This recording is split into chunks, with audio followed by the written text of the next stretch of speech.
Hi అండి, welcome to JV engineers. ఇది మనం రీసెంట్గా వాటర్ ప్రూఫింగ్ వర్క్ చేసామండి. ఇది స్లాబ్ వచ్చేసి మొత్తం లీకేజ్ అవుతుందండి. కింద సీపేజ్ అనేది చాలా ఎక్కువ ఉంది. ఇది యాక్చువల్గా ఏంటంటే ఒక బిల్డర్ దగ్గర తీసుకున్నానండి. ఆ బిల్డర్ ఏంటంటే బిల్డర్ని తెలిసిందే కదా, కొంచెం బాగా చేసేవాళ్ళు ఉంటారు, అలా అని చేసేవాళ్ళు ఉండరని కాదు, వీళ్ళు సరిగ్గా చేయలేదన్నమాట. స్లాబ్లో సిమెంట్ కన్నా ఇసుక ఎక్కువ ఉంది. అది చూడండి, అసలు వాటర్ ఎలా సీపేజ్ అయిపోతుందో, ఇలా వెళ్ళిపోతుంది వాటర్ మొత్తం. పైన వాటర్ ఎక్కడైనా పడితే మొత్తం కిందకి వెళ్ళిపోతుంది వాటర్ అంతా. ఇక్కడ చూడొచ్చు. సో దీనికి మనం పర్మనెంట్ సొల్యూషన్ చేసామండి.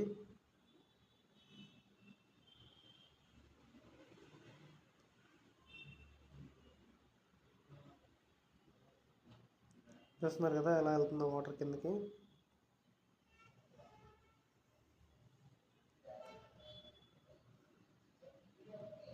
సో నేను చెప్పేది ఒకటే అండి, మీకు కానీ మీ రిలేటివ్స్లో కానీ ఎలాంటి ప్రాబ్లం ఉంటే నెగ్లెక్ట్ చేయకండి. ఇది ఎందుకనంటే మీకు తెలియదు, మొత్తం పాడైపోయే వరకు, స్లాబ్ అంతా పాడైపోయే వరకు అది తెలియదు అనమాట. మనం దీనికి చేసిన ట్రీట్మెంట్ వచ్చేసి పైన ఎక్కడైతే వాటర్ స్టోర్ అవుతున్నాయో అక్కడ మొత్తం చిప్పింగ్ చేసామండి. చిప్పింగ్ చేసి అది క్లోజ్ చేసాం, ఎక్కడైతే వాటర్ నిలబడకుండా.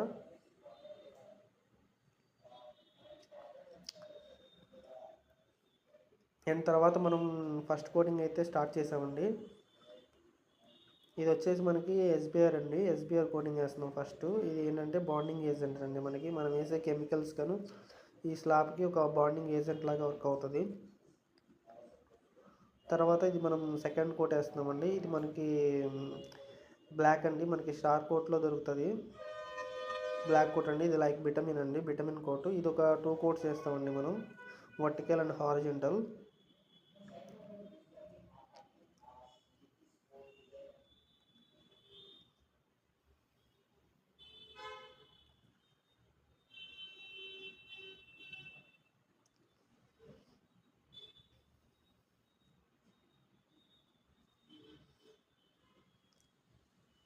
ఇది సెకండ్ కోట్ అండి.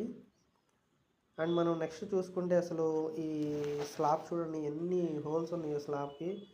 అవి చూడండి ఎంత ఈ తెల్లగా కనిపించాయి, మొత్తం ఎన్ని హోల్సేనండి. మొత్తం స్లాబ్ మొత్తం హోల్సే. ఎంత పాడైపోయింది స్లాబ్ అనేది.